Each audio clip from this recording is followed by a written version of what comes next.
चक्र चूड़ामणि जगत गुरु श्रीमद वल्लभाचार्य चरण एवं श्री विठलेश्वर प्रभु के युगल चरणारविंद में साष्टांग दंडवत नमस्कार करते हुए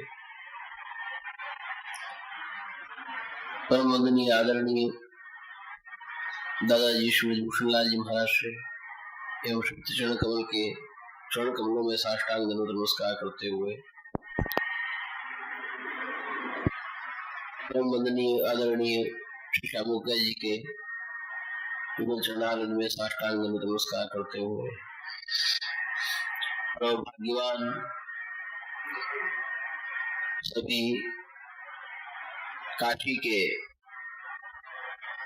भगवत चरणानुरागी वल्लभ मतानुयायी वैष्णव वृंद श्री वल्लभ प्रभु की असीम अनुकंपा से आज यहाँ आना हुआ है हमारा। तो संयोग से तुम सभी लोगों के साथ बैठकर भगवत गुणगान कर रचना करने का अवसर प्राप्त हुआ है। वैसे तो विशेष जूनागढ़ में रहते हैं इसलिए हिंदी बोलने का बहुत अभ्यास रहा नहीं है। प्रवचनों में ज्यादा गुजराती बोलते हम तो, परंतु वैसे हिंदी आती जरूर है। श्री वल्लभ प्रभु के पास से ही यह प्राप्त होता है जो भगवत कृपा से आप लोगों का बहुत सौभाग्य है। यहाँ आप कृपा करके श्यामोका जी कृपा करके और ये प्रवचन सत्र शिक्षा पत्र पर आप कृपा करके प्रवचन करते हैं एकादशी का, और आप सब लोग पान करते हैं, श्रवण करते हैं।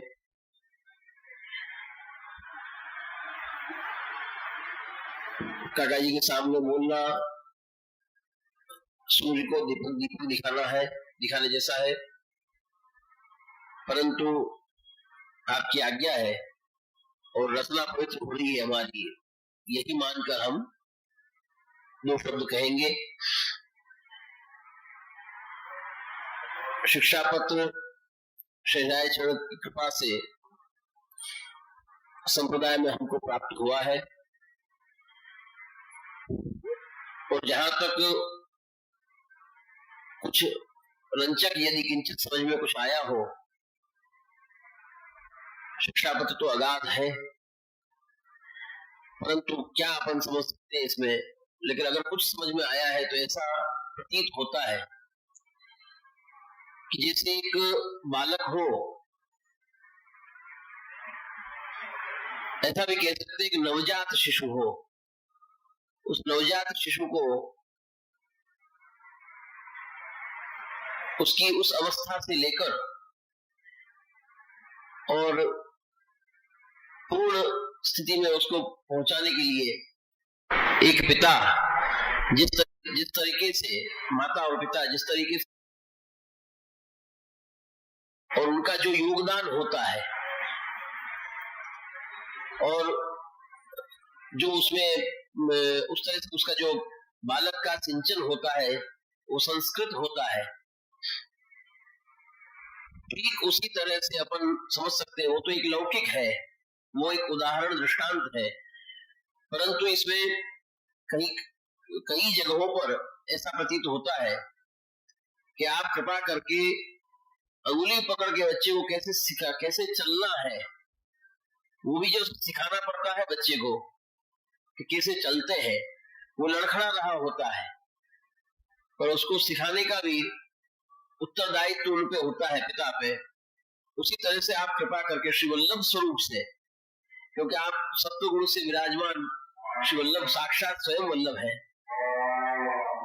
उसी उत्तरदायित्व से आप कृपा करके जो जीव है उन पे करुणा दृष्टि करुणा करके, आपका स्वभाव है, सहज स्वभाव है कृपा का, करुणा का, तो कृपा करके आप जीव को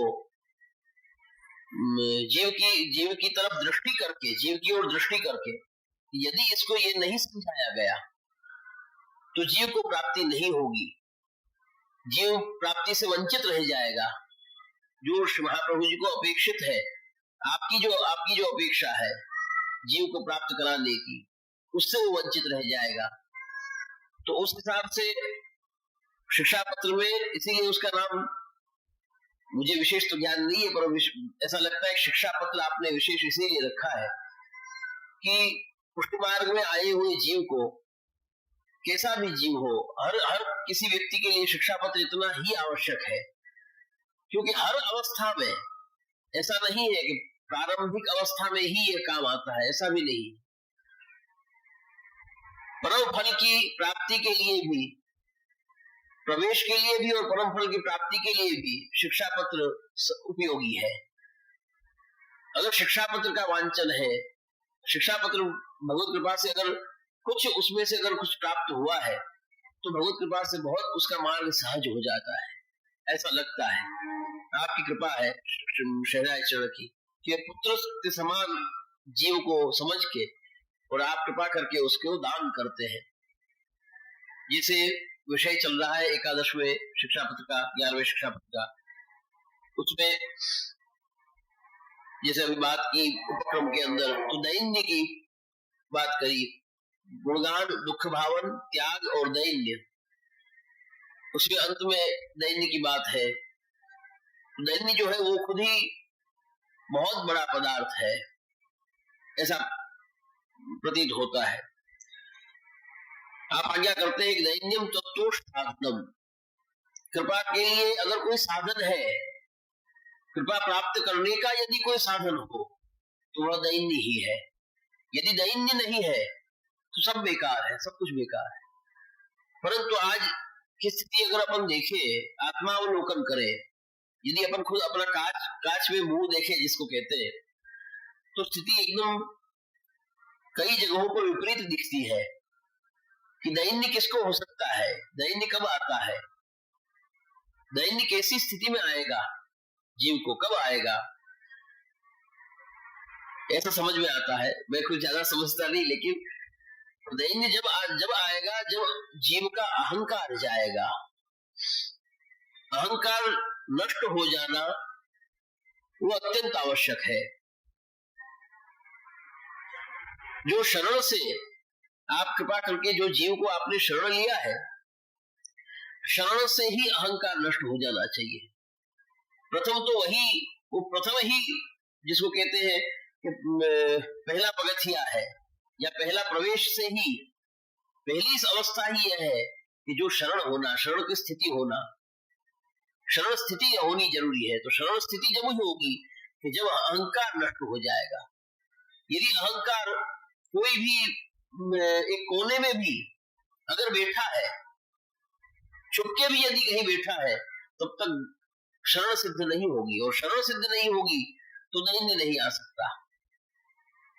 तो दैन्य के लिए आवश्यक है शरण होना, शरण हो जाना, शरणागति हो जाना, शरण की स्थिति हो जाना, तभी वो दैन्य उसके अंदर संभव होता है। और जो अहंकार से रहित होगा उसी को दैन्य होगा। यदि अहंकार है तो दैन्य क्यों आएगा, कैसे आएगा? दोनों एक दूसरे के विरोधाभासी है। जहां अहंकार रहता है वहां दैन्य नहीं हो सकता, दैन्य जहां है वहां अहंकार नहीं होता। परंतु आज परिस्थिति ऐसी है अपनी, सभी जिसे कहते हैं कि सभी स्थानों पर देखें तो यदि कोई पढ़ता है, बालक है, बालक अवस्था है, यदि पढ़ता है वो, तो पढ़ने में भी जब वो पढ़ता है तो वो यही समझता है, यही मानता है कि मैं पढ़ रहा हूं, मैं मेहनत कर रहा हूं, मुझसे हो रहा है, मैं ही अच्छे अंक लेके आया, जो कुछ भी अच्छी स्थिति में ही आगे बढ़ा, अच्छी डिग्री प्राप्त कर पाया, अच्छा स्थान प्राप्त कर पाया। और अगर व्यापारीगण है तो वो भी यही सोचता है, मुझमें कला है व्यापार करने की, ग्राहक को वहां अपना माल बेचने की, माल लिवा लेने की, वो मेरे में कला है बोलने में, तो मैं ही सब कर रहा हूं और मुझी से हो रहा है। तभी मेरा व्यापार चल रहा है। और जब पूरा दिन व्यापार करके रात को आता है, जब यही सोच के आता है आज मैंने ये कर दिया, आज मैंने ये कर दिया, उसमें भी मैं ही है। और वैसे भी अगर नौकरी है तो नौकरी में भी व्यक्ति यही सोचता है कि मैं ही सब कर रहा हूं, जब भी उस सेठ का काम हो रहा है, मैं ये कर रहा हूं तभी हो रहा है, अन्यथा नहीं होगा। तो जहां जहां देखे अपन अगर विचार करें, और घर में भी क्या है, घर में भी अगर परिवार जिनका जो भी अपन वो भरण पोषण चल रहा है, उसमें भी यही है, मैं कमा के लाता हूं तब होता है। ये रही पुरुष की बात। स्त्री तो स्त्रियों में भी यही चीज है कि हम करते हैं तब ये होता है। चाहे खान पान की व्यवस्था ले लो, चाहे घर कार्य की व्यवस्था ले लो, कोई भी ले लो, हर स्थान पे यही एक बात है कि मैं कर रहा हूं। इस मैं को हटाना बहुत आवश्यक लगता है। आज के समय में स्थिति अपनी दिन दिन ये हो रही है कि अहंकार जीवों का बढ़ता ही जा रहा है। तो जब तक इसको अपन नहीं खंडित करेंगे, इसका रास्ता नहीं निकालेंगे, अहंकार को नष्ट नहीं करेंगे, तब तक न शरण स्थिति होनी है और न दैन्य कुछ प्राप्त होना है। और दैन्य ही सबसे बड़ा पदार्थ। कृपा कैसे होगी? कृपा तभी होगी जब दैन्य होगा। दैन्य होना मतलब बिल्कुल खाली हो जाना, जिसमें कुछ है ही नहीं, अब कुछ भरा हुआ नहीं है, बिल्कुल खाली पात्र है, तभी तो कृपा होगी, तभी तो भर पाएंगे, तभी तो भरा जाएगा पात्र को। अगर पात्र भरा हुआ है तो क्या भरेंगे उसको? अहंकार से भर रहे हैं अपन, तो क्या अपन हम में समाएगा, क्या अपन में भरा जाएगा? और जब हम खाली हो जाएंगे, विकार रहित हो जाएंगे, तब अपन में कृपा होगी, तब अपन में कृपा होगी, और तब आप कृपा करके कृपा का दान करेंगे, और कृपा रस की वृष्टि होके भरा जाएगा पात्र को। ऐसा प्रतीत होता है। विशेष तो मैं कुछ नहीं, आपके चरण की कृपा से, बड़ों की आशीर्वाद से ही रचना पवित्र करते हैं। विशेष कुछ आता नहीं, विशेष न कहकर चरणारविंद में विनती करके संचिंतेत भगवतश्चरणारविंदं वज्रांकुशध्वंसरोरुलाञ्छनाढ्यम् उत्तुङ्गरक्तविलसन्नखचक्रवाल ज्योत्स्नाभिरातमहद् हृदयान्धकारं यच्छौचनिःसृतसरित्प्रवरोदकेन तीर्थेन नूर्ध्ननिकृतेन शिवशिवोऽभूत् ध्यातुर्मनश्रमलशैलनिशिष्टवज्रम् ध्यायेच्चिरं भगवतश्चरणारविन्दम् वन्दे नन्दव्रजस्त्रीणाम् पादुरेणुमभीक्षसः यासां हरिकथोद्गीतम् वनाति भुवनत्रयम् श्रीमदाचार्यचरणम् शरणं सर्वदेहिनाम् अशेषदोषदहनम् मस्तके राजतां मम न मन्त्रेण तन्त्रेण च ज्ञानसिद्धेर् न वैकुण्ठबुद्धिस्तु वैकुण्ठलोके गतिर्विठ्ठलेशे रतिर्विठ्ठलेशे मतिर्विठ्ठलेशे सदा वै मास्तु।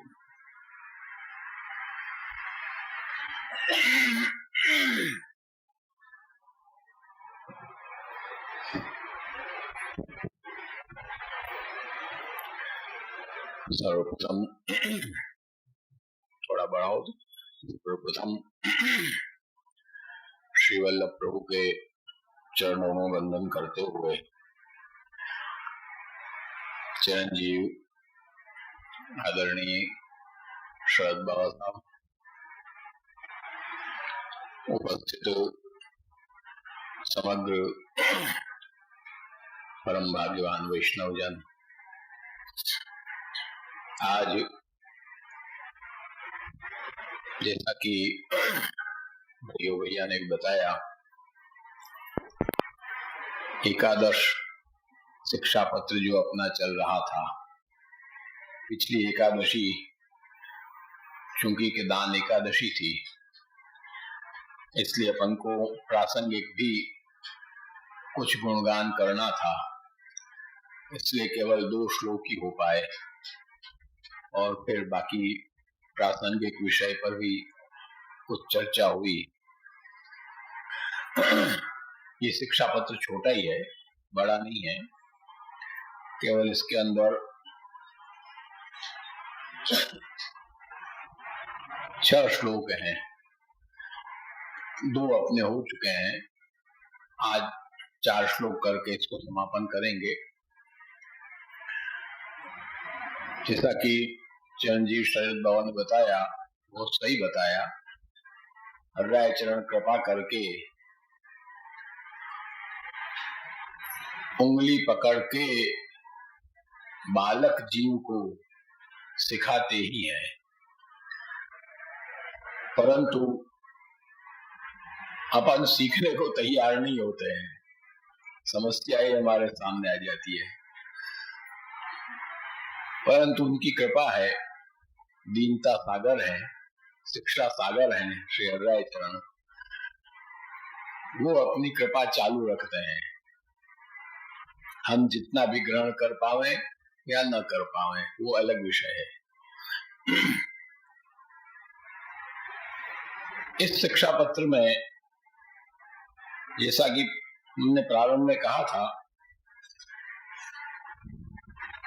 कि आपने 4 चीजें बताई है। 2 चीज प्रथम और द्वितीय श्लोक में हुई, उन 2 चीजों का भी स्पष्ट निर्देश नहीं है। हमने अनुमान से ये 2 चीजें इन 2 श्लोकों में है, ऐसा आपको बताया था पिछली बार। पहले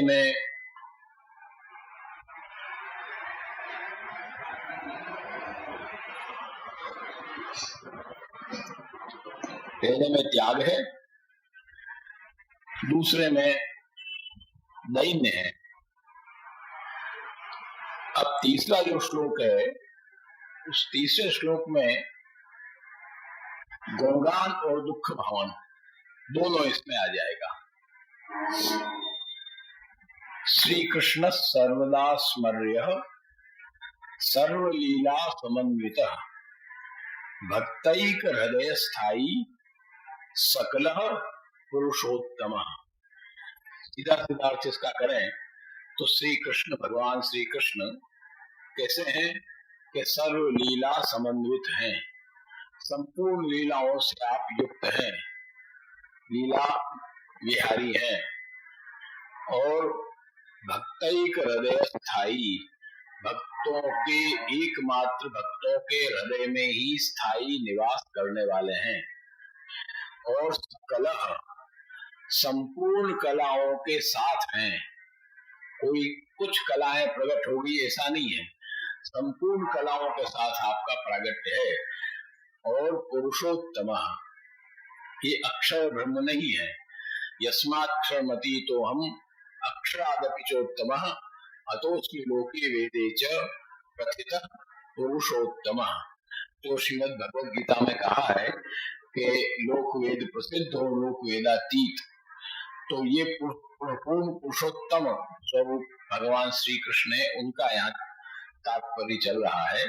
ऐसे जो है वो सर्वदा नित्य प्रति स्मर्य, वैसे सामान्य व्याकरण की दृष्टि से देखें तो यहाँ स्मर्य बनना चाहिए, स्मर्य नहीं बनना चाहिए, ऐसा हमको लगता है। व्याकरण पर थोड़ा बहुत देखा है इसलिए, परंतु हर्राय चरण ने क्या सोच के यहाँ लिखा है यही शुद्ध हो, हम ये नहीं कह सकते।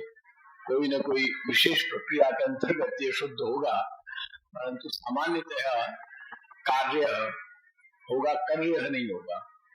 इस तरह से कुछ सूत्र लगता है इसमें, तो स्मार्य होना चाहिए, या तो अशुद्ध छप गया है, जो भी हो, खैर वो विषय नहीं है यहाँ पर अपना। तो स्मर्य, उनको स्मरण करने योग्य है, स्मरणीय है, ये इसका सीधा सीधा अर्थ है। अब इसके अंदर सबसे पहले श्री कृष्ण यहाँ नाम दिया गया, मूल नाम। यहाँ कोई भी दूसरा नाम नहीं दिया गया है, मूल नाम का उल्लेख है। कृषि भूवाचक शब्द नश्च निर्वृतिवाचक तयोरैक्यम परब्रह्म कृष्ण इत्यभिधीयते, ये उपनिषद कहता है, ये उपनिषद का मंत्र है। कृष्ण है वो परब्रह्म है। कैसे है कि कृषि भूवाचक शब्द, कृष शब्द है वो भूवाचक है, अर्थात व्यापक है। वो कोई मन के रहने वाली चीज नहीं है, वो सर्वत्र व्याप्त है, कहीं भी नहीं है ऐसा नहीं है। प्रभु कहीं भी नहीं है ऐसा है, सब जगह व्याप्त है, घट घट में व्याप्त है। पन्नी को होती है सामान्य भाषा में, घट घट में व्याप्त है, तो सब जगह व्याप्त है प्रभु। तो कृषि भूवाचक शब्द, कृष शब्द है वो भूवाचक है, अर्थात व्यापकता बताने वाला है। और णश्च, ण शब्द है वो निर्वृत्ति वाचक है, निर्वृत्ति देने वाला है, संसार से निवृत्त करने वाला है। तयोरेक्यम, उन दोनों का जब ऐक्य होता है तो पर ब्रह्म बनता है। ये दोनों चीज जहां एक साथ आती है वो पर ब्रह्म है, पूर्ण पुरुषोत्तम है। ये मूल नाम यहाँ पर आप उल्लेख कर रहे हैं, और वो भी खाली कृष्ण नहीं, श्री कृष्ण। श्री शब्द को साथ में आपने संयोजित किया है, अर्थात स्वामिनी संयुक्त श्री कृष्ण। श्री शब्द स्वामिनी वाचक है, और इसी तरह श्री शब्द को स्वामिनी वाचक अर्थ जब हम करेंगे तो श्री वल्लभाचार्य चरण का भी स्मरण हो जाएगा। श्री महाप्रभु जी का भी स्वरूप वही है, इसलिए श्री कृष्ण कृष्णास्यम, श्री महाप्रभु जी कृष्णास्य का स्वरूप इसलिए है। तो यहाँ पर ऐसे जो भगवान श्री कृष्ण हैं वो कैसे हैं कि सर्व लीला समन्वित, संपूर्ण लीलाओं से समन्वित है। सर्व शब्द जो है इसको यहाँ पर दोनों तरह से अर्थ हम ले सकते हैं। संकुचित वृत्ति में भी अर्थ ले सकते हैं और असंकुचित वृत्ति में भी अर्थ ले सकते हैं। ये एक मीमांसा का नियम होता है, ये मीमांसा का एक प्रकार होता है कि संकुचित वृत्ति होती है और असंकुचित वृत्ति होती है। जैसे आज आपने अभी श्राद्ध पक्ष चल रहा है, वही उदाहरण दे दें। श्राद्ध पक्ष में भी जैसे आपने अपने कोई आया श्राद्ध, किसी का आपने निमंत्रण दिया, भाई 10 ब्राह्मण बुलाना है, 8 ब्राह्मण बुलाना है, 4 ब्राह्मण बुलाना है, हमने बुलाया, आपने उनको प्रसाद लेवाने की व्यवस्था किया। प्रसाद लेने की व्यवस्था करने के बाद आपने कहा भाई सब ब्राह्मणों ने भोजन कर लिया, तो क्या हाँ, जो साथ वाला आपका होगा वो कहेगा हाँ सबने भोजन कर लिया, तो चलो अब अपन भोजन करें। तो वहां पर जो आपने सर्व शब्द का प्रयोग किया, वो सर्व शब्द आपके निमंत्रित ब्राह्मणों तक ही सीमित है। सर्व शब्द में मतलब सब ब्राह्मण आ गए पूरे विश्व के, दुनिया के सब ब्राह्मण तो आए नहीं। आपने तो सर्व शब्द बोला कि सब ब्राह्मण भोजन कर लिए। आज हम कहें भाई सब कहाँ किए हैं भैया, आपने तो 8 ही तो बुलाए हैं, अभी तो बहुत ब्राह्मण बाकी हैं। परंतु वहां ये अर्थ नहीं होगा। वहां क्या अर्थ होगा कि हमने जितना निमंत्रण दिया है उतने सब ब्राह्मण सब भोजन कर लिए। तो ये सर्व शब्द का अर्थ वहां संकुचित वृत्ति में आएगा।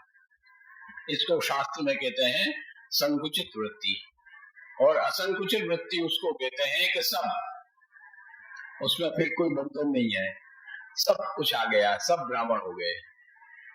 तो संकुचित वृत्ति में जब, असंकुचित वृत्ति में जब हम अर्थ इसका लेंगे तो असंकुचित वृत्ति से अर्थ यह आएगा कि सर्व लीला समन्वित, प्रभु समग्र लीलाओं से समन्वित है, चाहे वो मर्यादा लीला हो, चाहे वो पुष्टि लीला हो, चाहे वो पुष्टि मर्यादा लीला हो, सब लीलाओं से आप समन्वित हैं। भगवान श्री कृष्ण तो ब्रज के भी हैं, मथुरा के भी हैं, द्वारका के भी हैं। सब लीलाएं आपने की है, पुष्टि लीलाएं भी की है, मर्यादा लीलाएं भी की है, रामावतार में भी आपने लीला की है, वराहावतार में भी आपने लीला की है, मत्स्यावतार में भी आपने लीला की है। तो सर्व लीला समन्वित, संपूर्ण लीलाओं से जो समन्वित है, ऐसे भगवान श्री कृष्ण मूल स्वरूप। अब इसका संकुचित वृत्ति में जो अर्थ हम लेंगे तो आ जाएगा पुष्टि लीलाएं।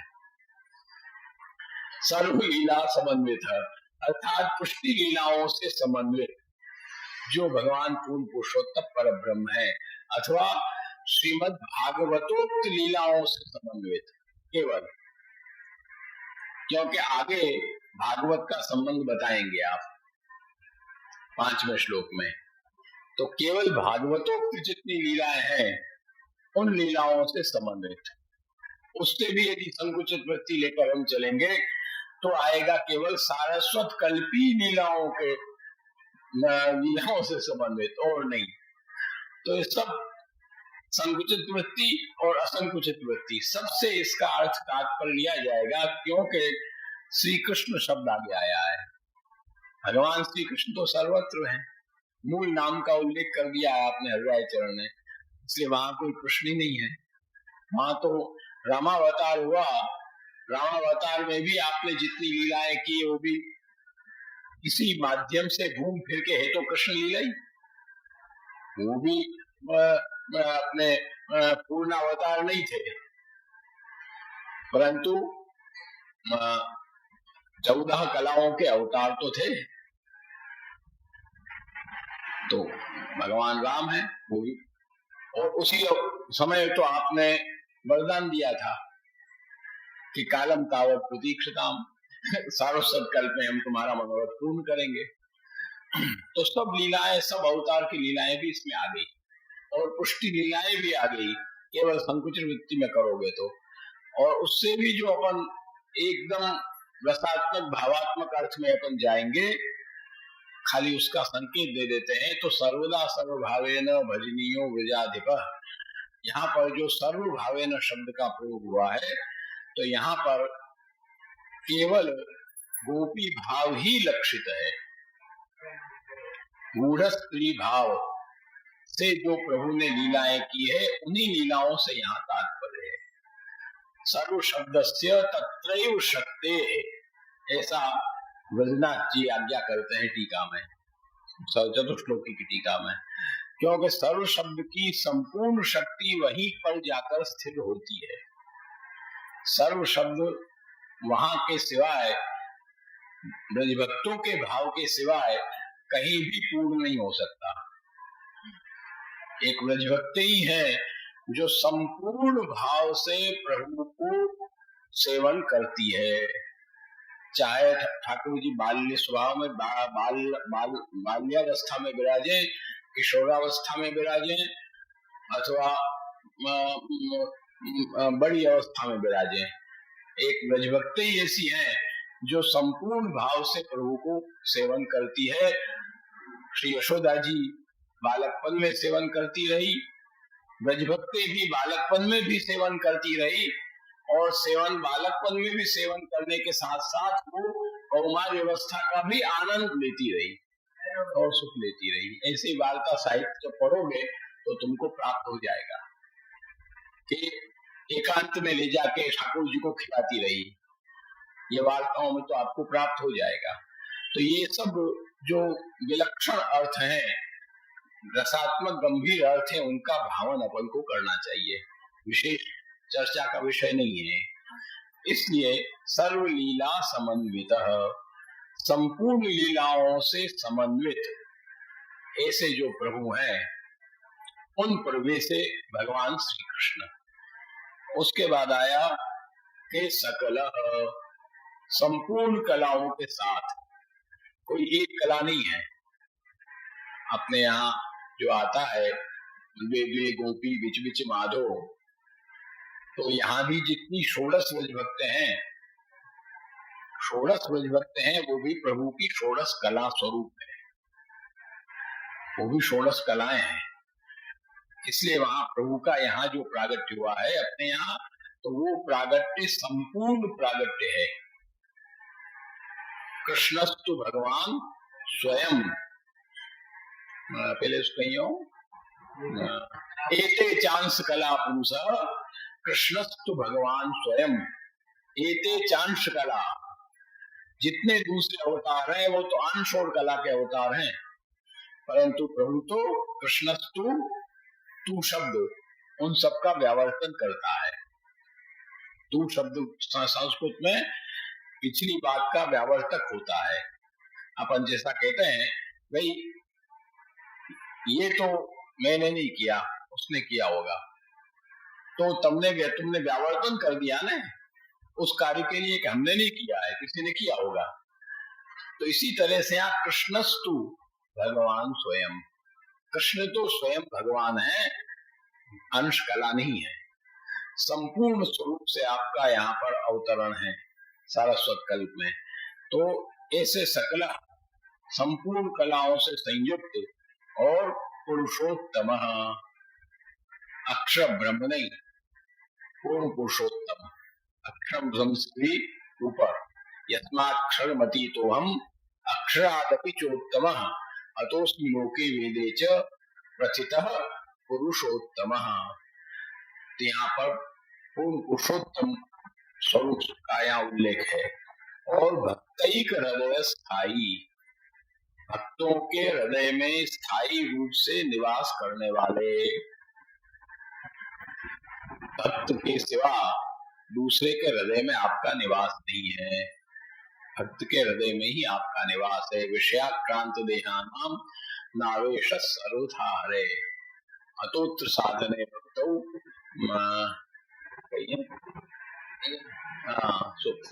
अतोत्र साधने भक्तौ नैव त्याग स्वभावः, भक्तों के हृदय में ही आप विराजमान रहते हैं। इसलिए तो कहते हैं कि मधुप कुल कलित कमलावल व्यपदेश यमुनाष्टपदी धारित श्री कृष्ण युत भक्त हृदय। वो जो है कमल की माला जो उत्सव में धराते हो, वो किस भाव से धराते हैं अपन ठाकुर जी को? वो मधुप कुल कलित कमलावल व्यपदेश, ये भाव है वहां पे। वो जितने भी कमल हैं वो भक्तों के हृदय हैं। वो हृदय कैसे हैं कि जिनके ऊपर भंवरे बैठे हुए हैं, ऐसे जो कमल हैं सुंदर पराग युक्त भक्तों के हृदय, उन भक्तों के हृदय की माला उत्सव में ठाकुर जी अवश्य धरते हैं। नियम से अपने नहीं लिखा रहता है रीति पुस्तक में, आज कमल की माला धरे उत्सव आया तो। क्यों धरे? ये अपन को अक्कल नहीं है, खाली धरा देते हैं।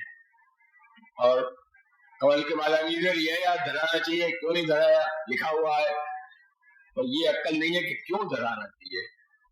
समस्त भक्तों, इतनी कृपा है आपकी कि समस्त भक्तों को आप, भक्तों के हृदय को आप अपने श्रीकंठ में उत्सव के दिन धारण करते हैं श्री यमुना जी की कृपा से। तो भक्तों के जो हृदय है वो कमल है, उसके अंदर भ्रमर रूप से प्रभु विराजमान रहते हैं रस का पान करने के लिए। तो भक्तैक हृदय स्थायी, एक शब्द का प्रयोग है, और कोई नहीं, और किसी के हृदय में नहीं, एकमात्र भक्तों के हृदय में ही। भक्त हृदय स्थायी नहीं कहा, भक्तैक हृदय स्थायी। इसलिए जो भक्त हैं, उन भक्तों में भी जो विलक्षण भक्त हैं उनका यहाँ पर ग्रहण करना चाहिए हमारी दृष्टि से। भक्त रत्न परीक्षक श्री गोसाई जी ने आज्ञा की है, नाम है श्री गोसाई जी का, रघुनाथ जी ने आज्ञा की है। भक्त रत्नों का भी आप परीक्षण करने वाले हैं। भक्त आए राजपंचाध्यायी में, ठाकुर जी ने क्या कहा? नहीं, जाओ, लौट जाओ। मातर पितर पुत्र भ्रातर पतश्च विजन्वंती पश्यंतो मातृध्वम बंधु साक्षम दृष्टम वनम कुसुमितम। देख लिया वन राकेश का रंजितम, लौटो, कार्य हो गया तुम्हारा। यमुना लीले जत्तरु पल्लव शोभितम तद्यातमाचरम गोष्ठम शुश्रूषध्वम पतिं सती कंदन्ति वस्ता बालाश्च तान पायत दुय्यत। परंतु जो भक्त रत्न थे वहां पर वो नहीं गए, वहां पर स्थिर रहे। जो बेचारे नहीं थे वो लौट गए धर्म उपदेश सुनकर। तो भक्तैक हृदय स्थायी, जो ऐसे भक्त हैं, विशेष जो भक्त हैं, जो वहां भी सर्व शब्द आया, देख लो, संत्यज्य सर्व विषयांस तव पाद मूलम, सर्व शब्द वहां भी आया है। संपूर्ण विषयों को, कोई भी विषय वहां बाकी नहीं रहा।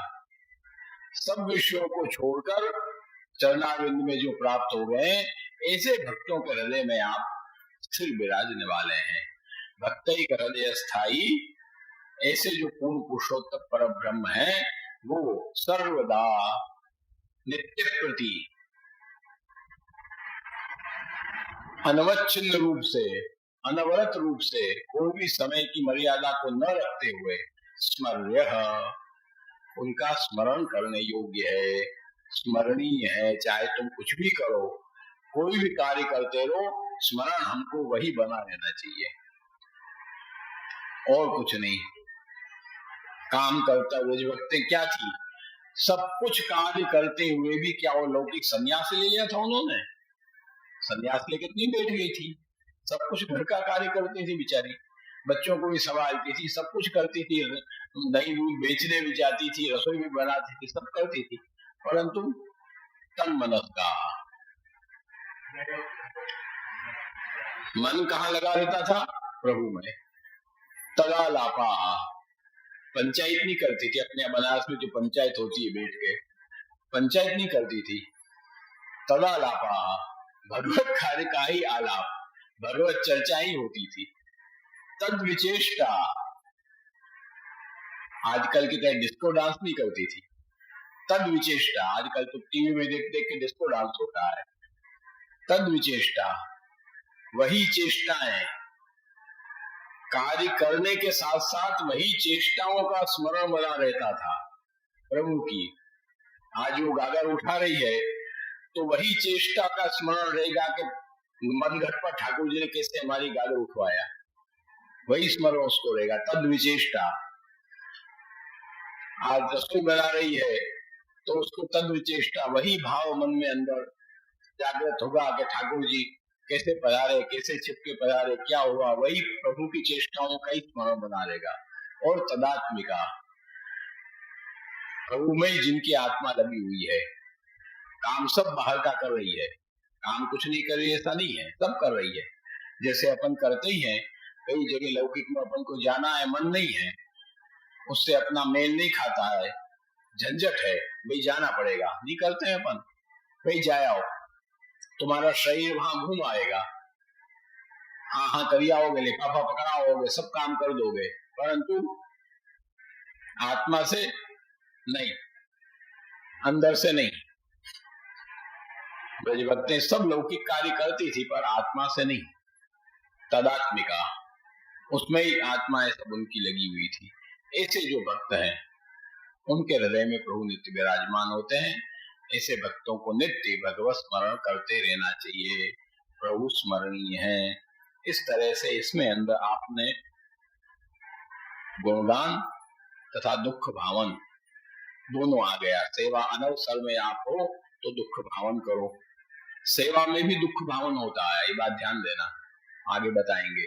सेवा में भी दुख भावन होता है, सेवा करते करते दुख भावन होता है। इस तरह से दुख भावन और गुणगान इसके अंदर आ गया। चतुर्श्लोक है, अब चतुर्श्लोक में चारों का समन्वय बताते हैं। गुणगानम तथा दुख भावनम दैन्यमेव च तथा त्याग सिद्ध दृशः कृत्तिमेतत् चतुष्टयम्। गुणगान, दुख भावन, दैन्य और त्याग, ये चारों चीजें जो हैं वो चारों चीजें कृत्यम, एतत् चतुष्टयम् कृत्यम, ये चारों जो एक चतुष्टय है, चारों का जो एक ग्रुप है वो कृत्य है, करने योग्य है।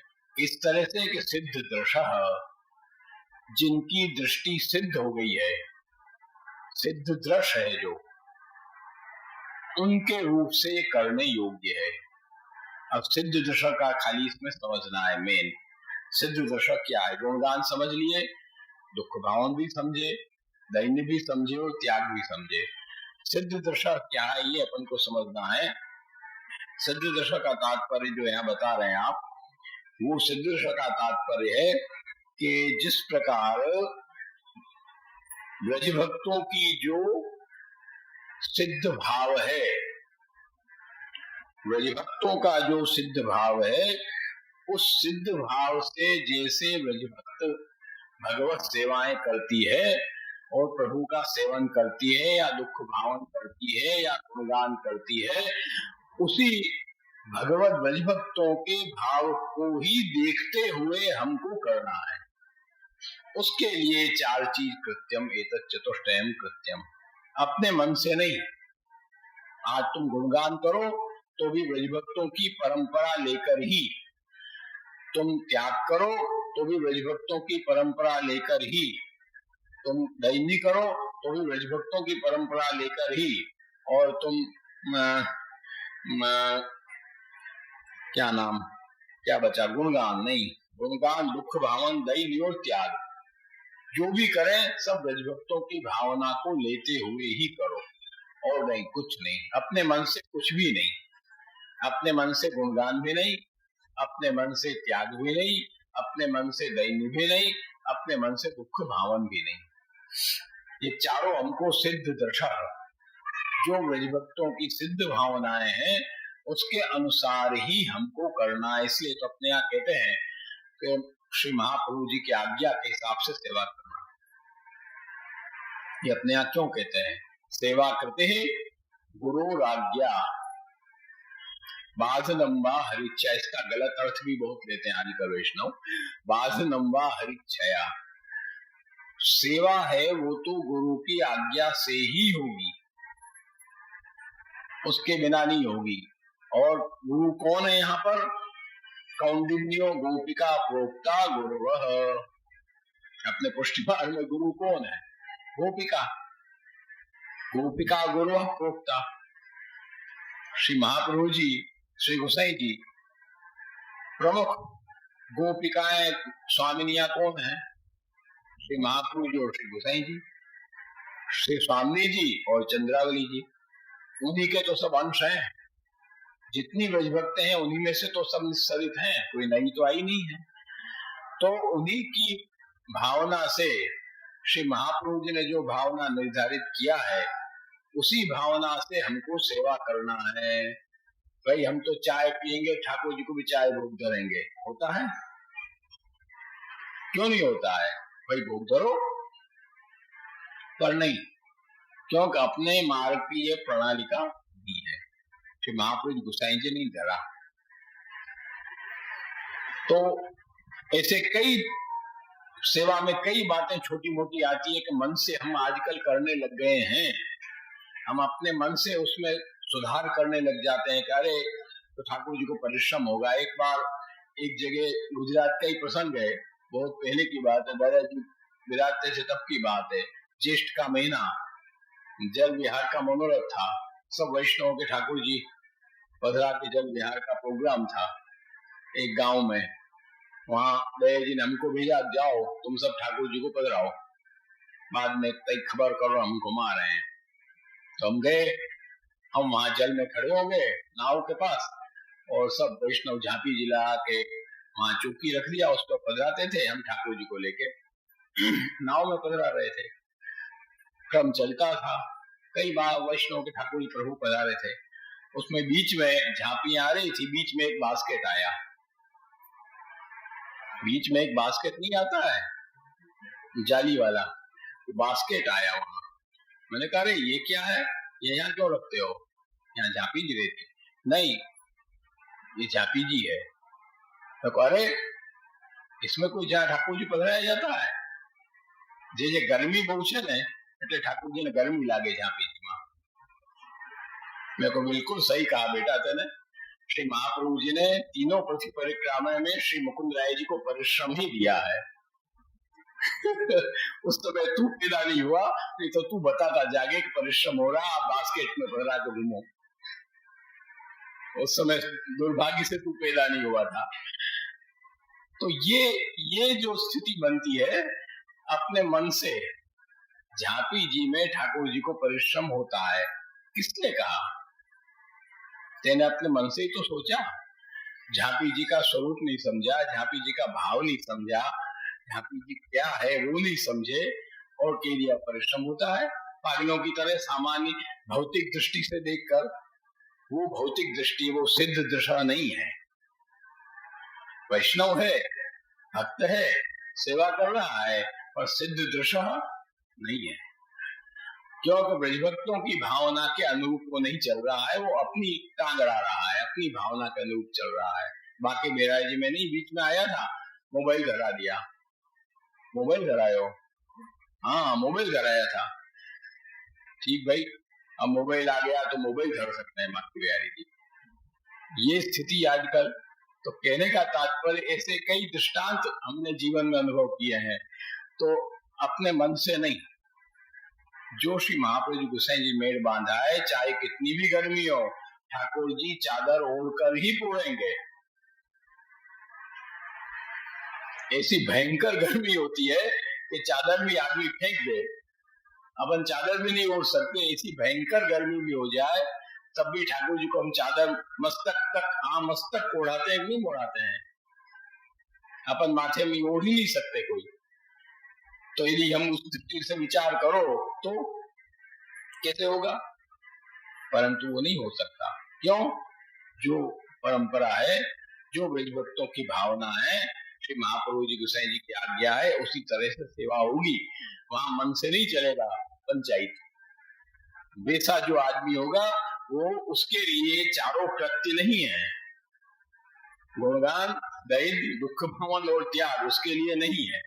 एतत् कृत्यम चतुष्टयम कृत्यम सिद्ध दृशा, एतादृशाणाम कृते वर्तते न तो तादृशाणाम कृते। ऐसे लोगों के लिए नहीं है, वो सिद्ध दृश के लिए ही है। तो ब्रजभक्त की भावना से संयुक्त होकर जो सेवा करे, उसी के लिए चारों चीज कृत्य है। इस तरह से इसके अंदर चारों चीजों को स्पष्टीकरण आपने किया। उसके बाद पंचम श्लोक में किस तरह से करना चारों चीज, वो आप बता रहे हैं। गुणगानम भागवता सेवया दुख भावनम तद्दैन्य भाववत दैन्यम त्यागो विरह भावतः। अब चारों चीज को कैसे किया जाए, तो आप आज्ञा कर रहे हैं कि गुणगानम, भाई गुणगान कैसे करना, तो आप आज्ञा करते हैं कि भागवता, भागवतोक्त प्रकार से गुणगान करो, मन से नहीं। जितने अष्टसखाओं ने जितनी लीलाओं को प्रकट किया है, कोई भी भागवत से अलग नहीं है, इस बात को समझ लेना। सब भागवत में है, सब लीलाएं भागवत के अंदर है, होरी चोरी दान सब भागवत में है। भागवत में कोई चीज नहीं, ऐसा नहीं है कोई प्रकट है कोई अप्रकट है, परंतु सब भागवत में है। दान लीला भी भागवत में है, होरी लीला भी भागवत में है, नहीं ऐसी बात नहीं है, उसके भी बीज भागवत में विराज रहे हैं। तो गुणगान हमको करना है, कैसे करना है, भागवतात, अपने मन से नहीं। तुम अपने मन से कोई कवित्व की रचना करो, अपने पद की रचना करो, तब भी भागवत और अष्ट सखाओं के लीलाओं के अनुसार ही करो। अपनी मौलिक रचना कर सकते हो, तुम उसकी मना नहीं है, परंतु उस रचना को भी सखा और श्रीमद् भागवत के अनुसार ही होना चाहिए। उससे जो विरुद्ध हुई तो वो बेकार है, तो गुणगान नहीं हुआ, वो ऐसे ही तुम्हारा हो गया कुछ। तो गुणगान जितना भी हो वो भागवतात, भागवत से ही होना चाहिए। पंचमी विभक्ति दिया है, हेतु है, भागवत से ही होना चाहिए। और दुख भावन कैसे हो, सेवया, दुख भावन सेवा से होना चाहिए। सेवा में दुख भावन है। ये दुख भावन क्या है कि हमको सेवा करते हुए भी तापक क्लेश हृदय में रहना चाहिए कि अरे प्रभु की हम सेवा कर रहे हैं, हम श्रृंगार धरा रहे हैं, स्नान करा रहे हैं, अरे श्री यशोदा जी कराते हैं, ऐसा हम नहीं करा पा रहे हैं, वैसा हम करा पावे, उसका एक छींटा भी हमारे अंदर आ जाए। यच्च दुखम यशोदाया नंदादीनां तु गोकुले गोपिकानां तु यद दुखम तद दुखम स्यान मम क्वचित। ये शब्द विचार करो, कौन ने कहे हैं ये शब्द, किसने कहे हैं? निरोध लक्षण है ये। षोडश ग्रंथ में कम से कम खाली यमनाष्टक करके विराम मत ले लिया करो, समझे। कभी कभी षोडश ग्रंथों को भी देखा करो, ये निरोध लक्षण है। तो ये शब्द श्री महाप्रभु जी ने कहे हैं, विचार करो। जो यशोदा जी को दुख था, जो नंदा जी को दुख है, और नंदा गोकुले गोपिका नाम चियत दुखम, जो ब्रज भक्तों को दुख था वो क्वचित, उसका एक छींटा कभी जभी मेरे अंदर भी उड़ जाए। विचार करो, आज ये शब्द श्री वल्लभाचार्य चरण आज्ञा कर रहे हैं, तो हमारी क्या क्लास है। हमारी कोई क्लास ही नहीं है वहां पर, हम तो कल्पना भी नहीं कर सकते। तो यही आरती सेवा करते हुए हमारे हृदय में रहनी चाहिए कि वो दुख भावन हमको हो, थोड़ा बहुत भी हो, एक छींटा भी हो, छींटा का छींटा भी हो, आभास भी हो, कुछ तो हो। बस वही दुख भावन तापक क्लेश हमारे हृदय में बराबर बना रहना चाहिए। सेवा हम करते रहें, वो तापक क्लेश हमारे हृदय में बराबर बना रहे। वो है सेवया दुख भावनम। और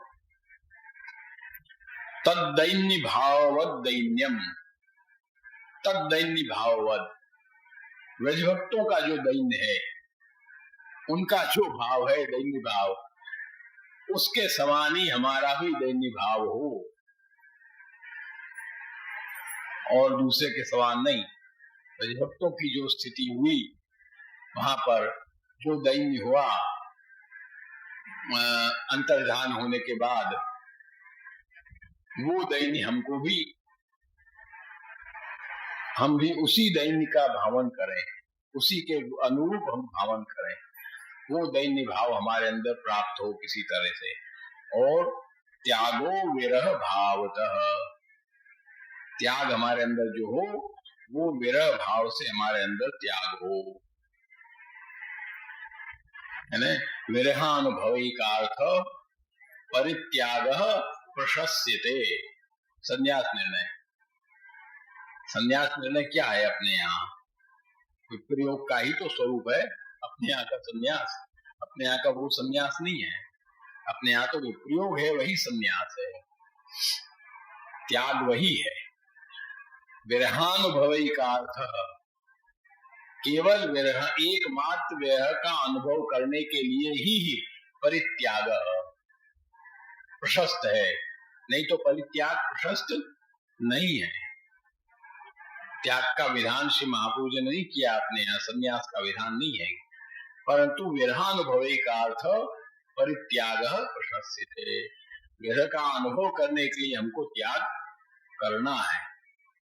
संत्यज्य सर्व विषयान स्तव पाद मूलम, और सच्ची देखो तो विप्रयोग में ही त्याग होता है। संन्यास जो होता है वो संन्यास बाह्य हो जाता है, पर अंदर से संन्यास होना बड़ा कठिन काम है।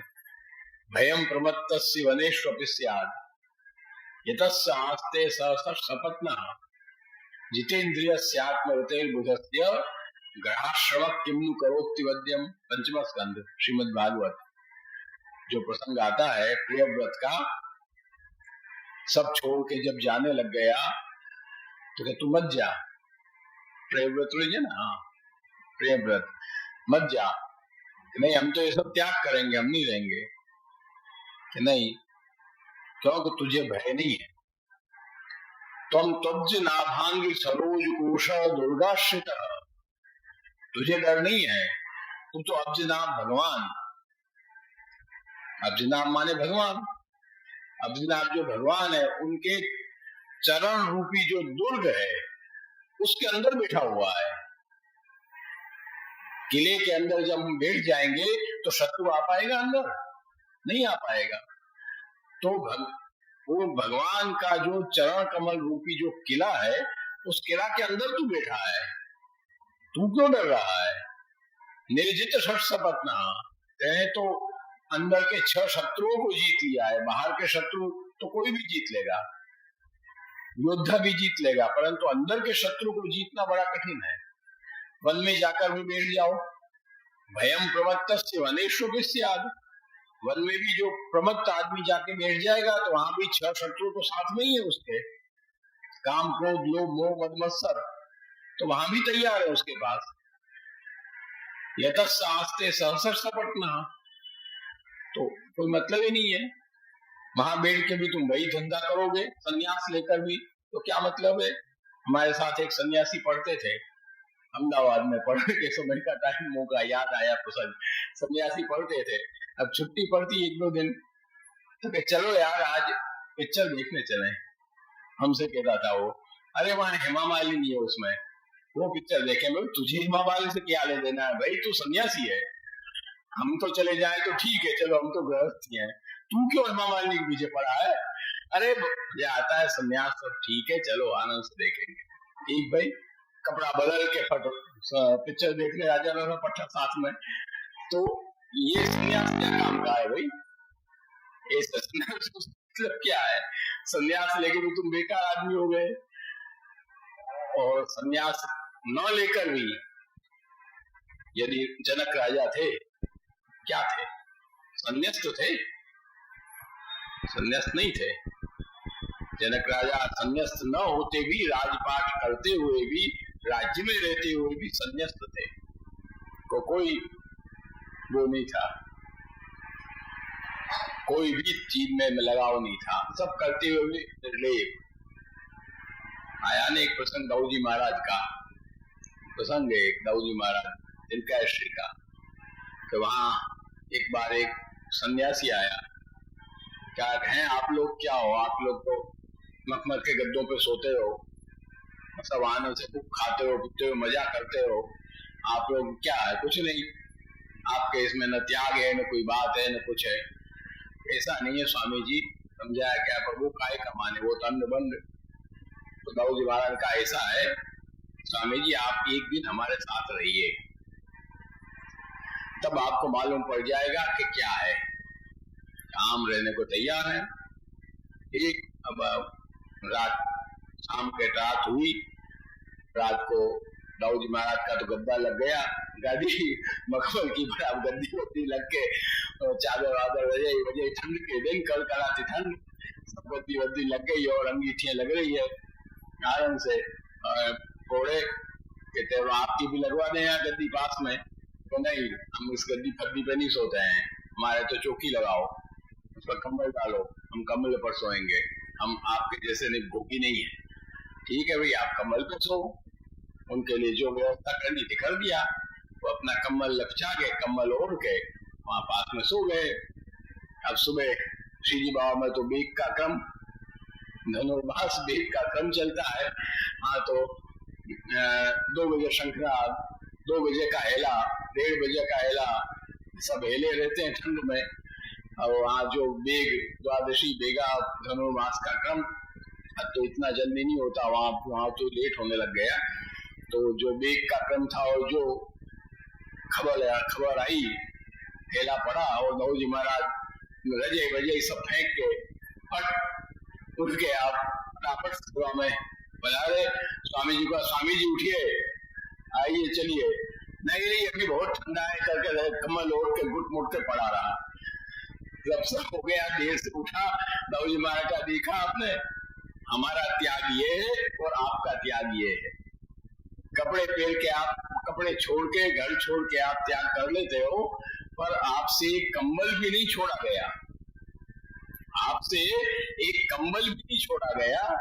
और हम मखमल के गद्दे और रजाई पर सो रहे थे, वो भी हमने एक क्षण में छोड़ दिया हमारे स्वामी के लिए। हमारा त्याग स्वामी के लिए, वो हमारा त्याग है। तो कहने का मतलब पुष्टिमान का जो त्याग है वो कठिन त्याग है, वो सामान्य त्याग नहीं है। हाँ, तो भगवत सेवार्थ त्याग है। विप्रयोग में आदमी बैठेगा, उसको कोई चीज अच्छी नहीं लगेगी, उस समय उसको चंदन दोगे तो चंदन भी उसको उष्ण लगेगा, चंदन भी गर्म लगेगा। उसको चंदन का लेप करोगे तो चंदन उसको तपिश देगा, शीतलता नहीं देगा। चंदन कभी तपिश दे सकता है, ये बताओ? कभी सोच सकते हो? पर विप्रयोग में जब आदमी बैठा है तो चंदन भी उसको लगा दो तो उसको तपिश लगेगी, चंदन को फेंक देगा उठा के। ये क्या है? त्याग है। भगवत विरह में त्याग है। बिना प्रभु के कुछ भी अच्छा नहीं लगना, केवल भगवत विषयक वस्तु ही अच्छी लगनी और कोई अच्छा नहीं लगना। इसको कहते हैं त्याग। त्यागो विरह भावतः। विरह भाव से त्याग की विवेचना हमको करना चाहिए ब्रज भक्तों के समान। इस तरह से चारों चीजों को हमको करने की आवश्यकता है। जब हम वो करेंगे तब इसमें बताया हुआ फल हमको प्राप्त हो सकता है। एतत् तनुष्टयम् सिद्धम यदि नान्यद अपेक्षितम सर्वस्य मूलम सत्संगः तद भावेन सिद्ध्यति। एतत् चतुष्टयम् सिद्ध्यम, ब्रजभक्तों की भावना से हम जब करेंगे इन चारों चीजों को तो ये चारों चीज जब सिद्ध हो गई उस भावना से करते हुए तो कोई भी अपेक्षा नहीं है, कोई चीज बची नहीं, सब आ गया। नान्यद अपेक्षितम, कोई चीज की फिर वहां अभिलाषा की इच्छा नहीं रहती है। प्रभु की प्राप्ति हो गई, फिर कोई कौन चीज चाहिए भाई? वहां कुछ नहीं चाहिए, सब चीज खत्म हो गई, कोई अपेक्षा नहीं बची आदमी की। अपेक्षितम। अब ये सब कैसे हो? ये सब चीज हो कैसे? समस्या तो वहां पर है। तो रायचरण आज्ञा करते हैं कि सर्वस्व मूलम सत्संग। ये सबका मूल है सत्संग। सत्संग करो तब ये सिद्ध हो। तद भावे न सिद्धति, उसका यदि अभाव हो जाए सत्संग का तो ये चीज सिद्ध होना संभव नहीं है। आज वही तो समस्या है सबसे बड़ी, सत्संग का ही तो अभाव है। कहा कि तुलयाम लवे नापी न स्वर्गम न पुनर्भवम भगवत संगी संगस्य मर्त्यानाम किमुताशिषा। उद्धव जी का शायद है द्वादश का उद्धव जी का है शायद। हाँ वाक्य, तुलयाम लवे नापी। उद्धव जी को कहा कि सत्संग की तुलना तो करके बताओ, सत्संग किसके बराबर है? आखिर स्वर्ग के बराबर है, मोक्ष के बराबर है, किसके बराबर है? अब उद्धव जी कह रहे हैं कि लवे नापी न तुले, तुलयाम लवे नापी न स्वर्गम न अपुनर्भवम।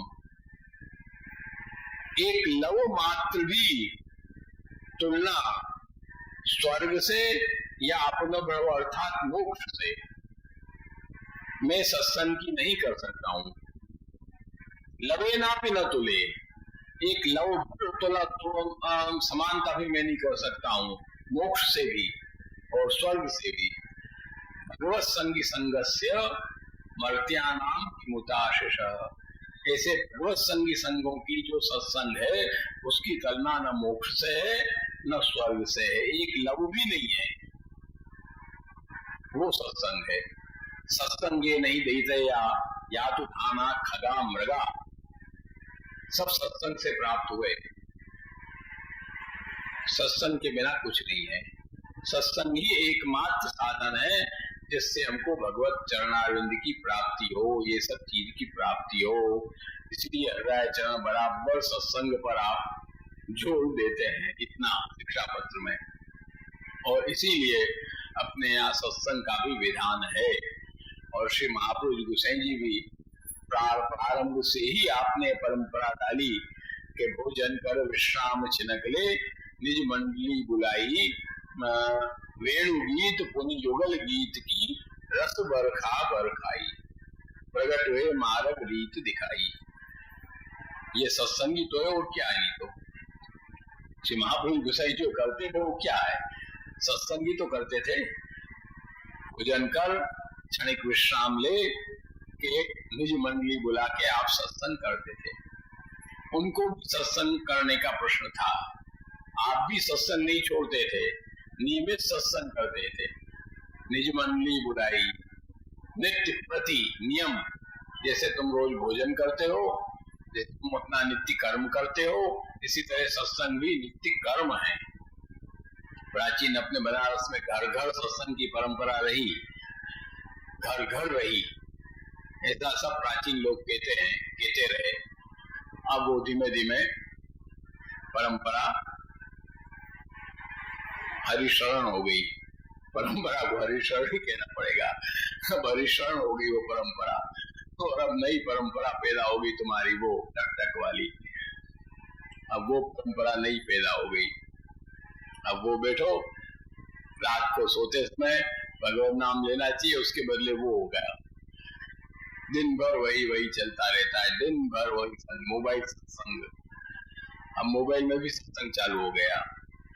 अब आदमी मोबाइल में ऑनलाइन सत्संग करते हैं। भाई हम तो ठीक है भाई, ऑनलाइन सत्संग करो, बुरी बात नहीं है, करो, ठीक है, उसकी मना नहीं है, परंतु घर में अपना बैठ के पहले 10 मिनट ही करो, पर सत्संग करो, एक श्लोक ही करो शिक्षा पत्र का। अब तो सरल हो गया। अब तो शिक्षा पत्र और वार्ता जी प्रकट हो गई। उस समय कहाँ थी? महापुरुष गोसाई समय न तो वार्ता थी न शिक्षा पत्र था, वहां तो केवल सुबोधनी और था क्या, वही तो था केवल। अब ये तो प्रकट हुए हैं पीछे से, इतने सरल। अब भले एक शिक्षा पत्र का एक श्लोक हम करें बैठ के, परंतु सत्संग घर में अवश्य हो, ऐसा प्रयास रखो। तो जितना भी हो सके हम सत्संग करें, भगवत कृपा से। बिना सत्संग के कुछ नहीं है।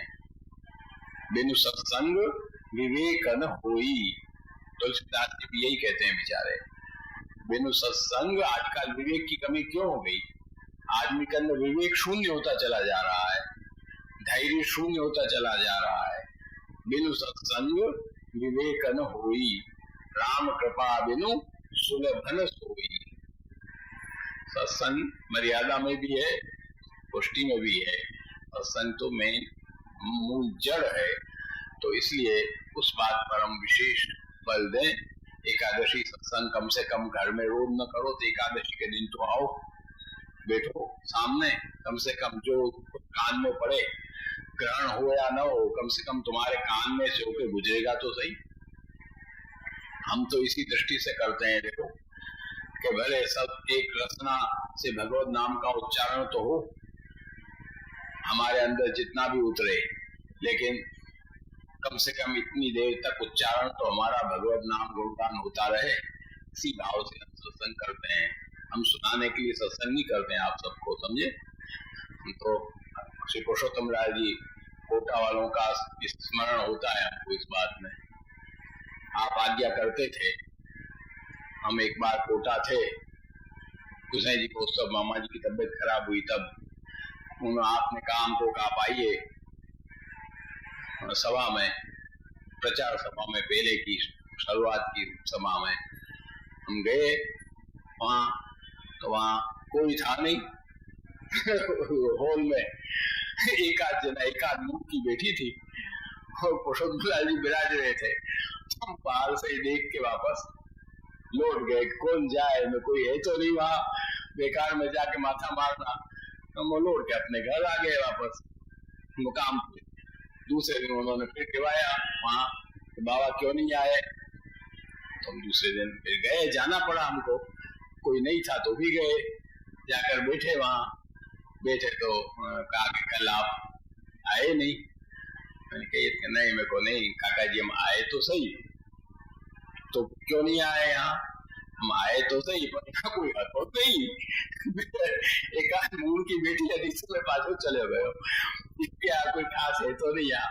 तो देखो बाबा ऐसे नहीं करना, अपन वैष्णवन को सुनावे के लिए प्रवचन नहीं करें, अपन तो अपने हृदय की शुद्धि के लिए और ठाकुर जी को सुनावे के लिए करें